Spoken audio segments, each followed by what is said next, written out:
Hello everybody and welcome back to my channel and welcome back to my brand new show, Perry Presents, featuring pop news with Perry, Perry's pictures and Perry's performances. Let's go. So first of all, I've got to say a happy new year to you all. Thank you for joining me on my channel. I'm super excited to start this new series. I think it's going to be loads of fun. Every week's going to be different with different stories, different pop news, different theatre shows, different news all around. So I'm very, very excited to be doing this because I think it's just going to be fun. I'm going to be sharing my passion, sharing my knowledge, because everybody's always said I'm like a celebrity Bible. So I thought, here we go then. Perry Presents Celebrity Bible out here in a proper YouTube video once a week, every Sunday at 6.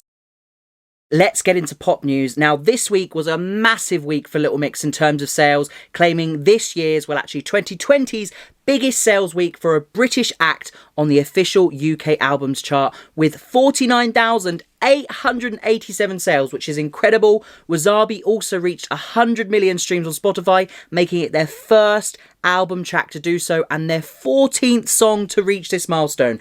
Incredible. Fans also picked Sweet Melody as their favourite song in Billboard 2020, which is incredible. Leanne, Jade and Perry were reportedly filming for a new music video during the Christmas period, which will be released early 2021. Now, we don't know if this will be No Time for Tears with Nathan Dorr, or we don't know whether this will be new music as a trio. We shall soon find out, I'm sure.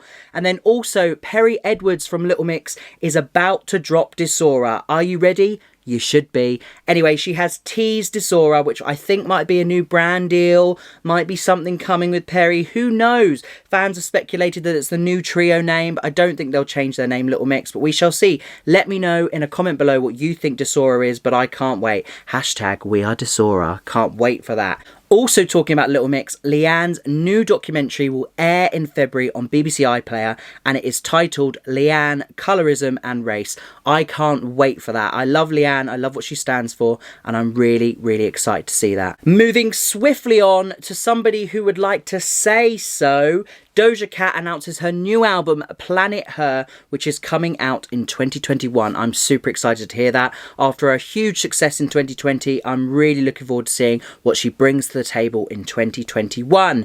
Katy Perry and Taylor Swift are the only female artists to have a video with over 3 billion views. That's right, 3 billion views on YouTube, which is insane. And Taylor Swift has surpassed 21 billion total views on YouTube, which is insane, making her the second most viewed female artist on the platform behind Katy Perry. That is incredible.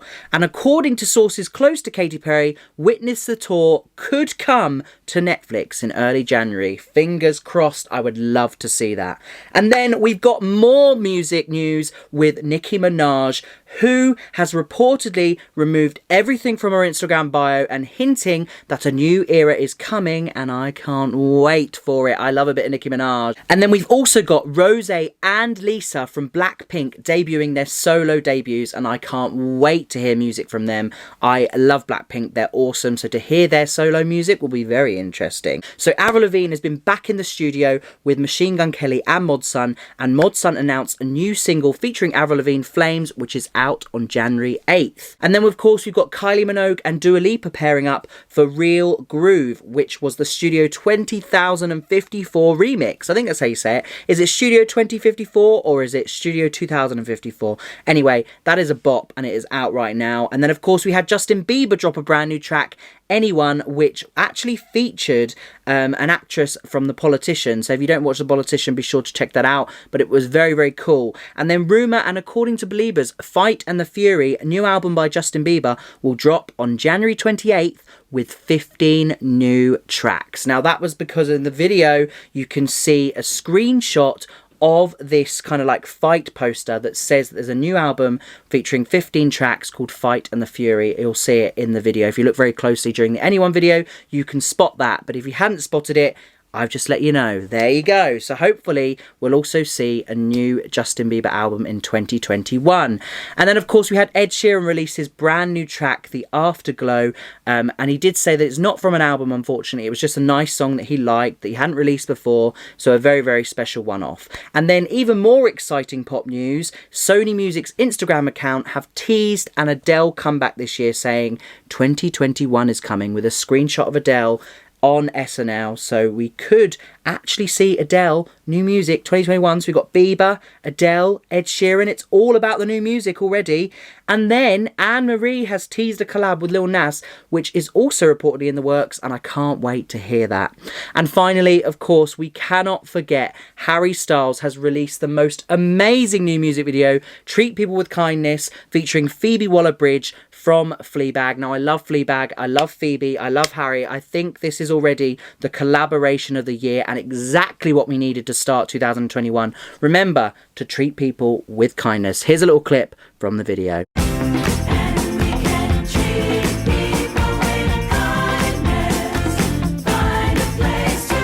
Now, moving swiftly on to performances with Perry. Now, although there isn't much happening in the theatre scene and we can't actually go to the theatre because of COVID, that is a lie. There is so much theatre news out there and so many different ways that you can support theatre during the pandemic. So let's get on with the brand new news all about new musicals, theatre and so much more. Here we go. First off, Faye Tozer from Steps has teased Steps the musical, but she has said it's in the works, but they want it to be good. So if there is ever one made, they want their stamp on it, basically. They want to have their step on it. Get it? Anyway, so the incredible thing about theatre is that you can do this online and you can share in these experiences. And something that went viral before the Christmas period was Ratatouille the musical on TikTok. Now, what's incredible is it's been put together on TodayTix as a premiere. So Ratatouille the musical was a flying success and it was streamed online and featured a host of incredible Tony Award winners and of course the amazing Adam Lambert, which is just insane. It took off and did incredibly well, and it's raised over $1 million to benefit the Actors Fund, putting it straight back into Broadway and straight back into those unemployed actors, which is absolutely amazing. I loved the show, I loved the movie, but this musical was really, really special because it was created by TikTok, which is amazing. So they credited all of the TikTok creators, which I loved, and also asked, oh my god, I was so happy about this, Lucy Moss, who obviously created Six the Musical with Toby Marlowe, to direct this. Now, I could tell that it was very much a Lucy Moss project because of how quirky and fun it was. I don't think anybody else could have directed it other than Lucy. And what I love about Lucy is she's always so lively, so happy, so funny, and she's got the best sense of humour, so was the perfect person to direct this. So not only did they have a host of Tony Award winning performers, but they also had a 20-piece orchestra. So it wasn't just any musical, it was all pieced together remotely, which is incredible. So a huge congratulations and well done to everybody involved who raised $1 million for the Actors Fund. That is incredible. And thank you to everybody who bought a ticket, because by buying a ticket, you are supporting the industry and giving back to theatre during such an incredibly challenging time. What a great way to start off 2021 with Ratatouille the musical. Be quick, go and check that out and I will link it below. Ratatouille the musical, oh yes. Also talking about online and streamed musicals, Sunset Boulevard in concert at the Curve in Leicester is available to stream until January 9th, 2021. Directed by Nikolai Foster, the performance will see Rhea Jones reprise her role as silent screen goddess Norma Desmond, with Danny Mac returning as penniless screenwriter Joe Gillis. We love that. So Sunset Boulevard is available to stream on Leicester Curve's website until January 9th, so be sure to get your tickets. I will link that below. And then the cast of Dear Evan Hansen hope for a happy new year filled with a million dreams, as each of them covered a million dreams from The Greatest Showman, which is also the same writers of the musical Dear Evan Hansen wrote the music for The Greatest Showman, and it is just an amazing way to start your new year. So if you're looking for a great start to 2021, then I highly recommend watching the full video, but here's a clip. A million dreams are keeping me awake. A million dreams for the world we're gonna make.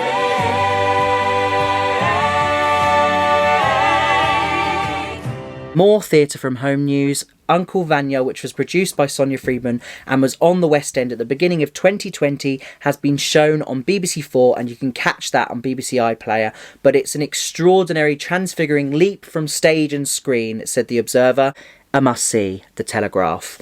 This is Vanya of our times, Evening Standard, and it was absolutely incredible. So if you haven't caught it yet, Uncle Vanya is on BBC iPlayer, but watch it before it expires. It is honestly worth the wait. What a show. And then, of course, we cannot forget Sky Arts. Sky Arts throughout Christmas was showing so many different theatre shows, and one of my favourites, Billy Elliot, was shown last week. Now, if you haven't had a chance to watch it, then please do. You can also stream it, I think, on Now TV, so be sure to check it out. But they also streamed Phantom of the Opera, Les Mis' 25th anniversary concert, Chitty Chitty Bang Bang, all shown on Sky Arts. So big love to Sky Arts for supporting the theatre during these hard times. I was so happy to be watching one of my favourite musicals back after so many years. It of course saw the reunion of all of the Billies throughout the years to celebrate Billy's 10th anniversary, and of course Billy live in cinema. So if you haven't seen it, check it out, because honestly it's worth it. And finally we reach our final segment, which is Perry's Pictures. And we're going to be talking about movies, TV shows, and so much more. So one thing that I've been doing over the Christmas period whilst I've had some time off is watch Marvel movies. Now, before I've only really dipped into, you know, the occasional Spider-Man movie or the Hulk, but this time I was really serious to watch it in full order, and boy was it worth it. Oh my goodness, I watched the Endgame on New Year's Eve and it was so worth the wait. The Avengers Endgame literally blew my mind, and the best part about it was the fact that I had watched all of the Marvel movies previous to that, so I knew who each character was, each hero was, and it was just magical. Like, it was honestly phenomenal, like one of the best movies I've seen in a very, very long time, so be sure to check that out. I've got Disney Plus to thank for with all of those Marvel movies. I have to say it's probably the best investment I've ever made, and honestly I've been obsessed ever since. If you haven't got Disney Plus, then don't worry, it's available to buy, considering the fact that I've basically just watched 20 Marvel movies and 12 Star Wars movies. And if you think about paying for them individually, then you're looking at, you know, a couple of £100, maybe more. It's an absolute bargain for all of the Marvel movies, all of the Star Wars, plus all of the Disney films ever made. You can't really go wrong. So talking about Star Wars, I've started to watch The Mandalorian on Disney Plus, and it is a brilliant, brilliant, brilliant series that's a spin-off to the main Star Wars saga. I actually love it, mainly because Baby Yoda, the child, is so adorable, which everybody's of course after. It's been a huge hit in the Disney store. I just love it, and it's a really, really great series so far. So I'm about halfway through Series 1, and I can't wait to watch the end of Series 1 and lead straight in to Series 2. So talking about Disney Plus, I'm super excited for another Marvel adventure, which is WandaVision, which drops on the 15th of January. Living idealised, suburban lives, superpowered beings, Wanda and Vision begin to suspect that everything is not as it seems. Now that reminds me of Wizards of Waverly Place. I don't know why. Everything is not what it seems. Anyway, it's starring Elizabeth Olsen from Avengers. If you remember her from that, she was incredible. So I'm really, really excited to see Elizabeth Olsen in WandaVision. I think it's going to be amazing. So that starts on January 15th. So if you haven't got Disney Plus yet, now is a good time to get Disney Plus, because WandaVision is about to drop and I can't wait to watch it. I'll also talk about it in these videos when I start to watch it in a few weeks' time. So moving swiftly on to Netflix, I just finished watching Series 1 of Schitt's Creek and I am absolutely loving it. I've got 5 seasons to go, it's 6 seasons, but I'm taking it slow because it's one of those kind of like binge-worthy TV shows that make you laugh, but you don't want to finish too soon because you want to save it for a rainy day. Well, looking outside, it's a rainy day today, so I think I'll start Series 2. I am loving it, so I can't wait to see what the next 5 series holds. Okay, so the next series of RuPaul's Drag Race Season 13, or if you live in the UK, Series 13, aired on Netflix, and of course in the USA on World of Wonder. If you haven't seen it before, we'll be like, what's he talking about? Go and check it out, because RuPaul's Drag Race is incredible. Now, RuPaul's Drag Race Season 13's first episode was absolutely wild and crazy. Basically, the queens walked in 1 and 2, and then they were told to go straight to the main stage. Yep, straight away they were to be judged. So essentially what happened was the queens literally got there on the first day and they were faced with the judges and a lip sync. Now, if that isn't any way to throw them in the deep end, I don't know what is, but this has to be the biggest twist I have ever seen in the last kind of 13 series they've ever made of Drag Race. This was completely and utter savage. But don't worry, here's a little spoiler, so if you haven't seen it, skip by this little bit, but I'm going to let you know right now. there is a room called the pork chop room. So all of the people that lost the lip syncs up against their fellow queens will now have to decide on a person that will leave RuPaul's Drag Race within the first day. So all of these queens that have now lip synced and didn't win will now have to vote off a fellow sister or a fellow competitor, whatever you'd like to call it. So it's completely savage, and we'll find out who they decide to vote off in the next episode of RuPaul's Drag Race Season 13. Woohoo! Also talking about Drag Race, an incredibly exciting time is that we're also going to get RuPaul's Drag Race Series 2 for the UK, which drops on BBC iPlayer on January 14th, and I cannot wait. If you haven't seen my reaction video to the Season 2 Queens, then be sure to check it out below. I'm going to link it below in this description, but that is literally going to be incredible. The lineup is amazing, the Queens are incredible, and I have to say, I actually prefer RuPaul's Drag Race UK to the USA, and that's because I think it's more humorous, it's a lot more fun, and also it's a lot more fresh because it's only 2 seasons in. So yeah, that is what I'm going to say. If you haven't watched RuPaul's Drag Race, then be sure to check it out on BBC iPlayer and Netflix. It's all happening this month. Very, very exciting times indeed. Thank you so much for joining me for my first episode of Perry Presents. It's going to be happening every Sunday at 6, providing I can get it edited by then. I will, of course, let you know on my Twitter if not, but I really hope you've enjoyed watching this video. And if you would like to see more like this, including lots of theatre news, pop news, and of course, movies and TV news, then be sure to click subscribe, and I will see you in my next video. Bye!